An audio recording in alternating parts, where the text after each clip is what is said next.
15 gushti, i cili shënon festën e Shën Maris, ka sjellë një mbingarkesë të lëvizjes në pikën e kalimit kufitar të Kapshticës. Kjo festë, e cila festohet së tepërmi në shtetin helen, duket se ka sjellë shumë emigrantë, të cilët kanë udhëtuar enkas nga shteti grek, duke shënuar kështu prej mëngjesit fluks në pikën e kalimit kufitar të Kapshticës. Pavarësisht se mijëra emigrantë janë përpjekur të hyjnë në Shqipëri për të festuar këtë ditë, por edhe për të kaluar disa ditë pushimi pranë familjeve të tyre, janë detyruar të rinë në radhë pasi sërish pala greke ka punuar me pak sportele dhe ritme të ngadalta. Emigrantët pohojnë se tashmë janë të lodhur nga kjo situatë, por nuk kanë asnjë zgjidhje. Nuk është fare normale.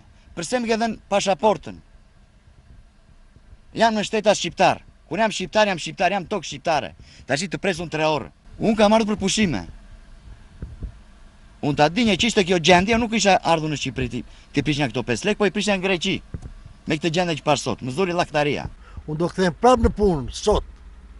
Këto vonesa jo mungesë e dobët e qeverive, të dyja qeverive.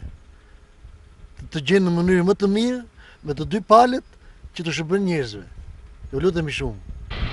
Ne se vuajtëm shumë sot për lere, 2 orë kemi këtu. Pala greke ka punuar vetëm me 2 sportele, duke sjellë vonesa të shumta, ndërsa nga pala jonë është punuar me 6 sportele, duke kthyer edhe sportele dalse në hyrëse për të lehtësuar situatën.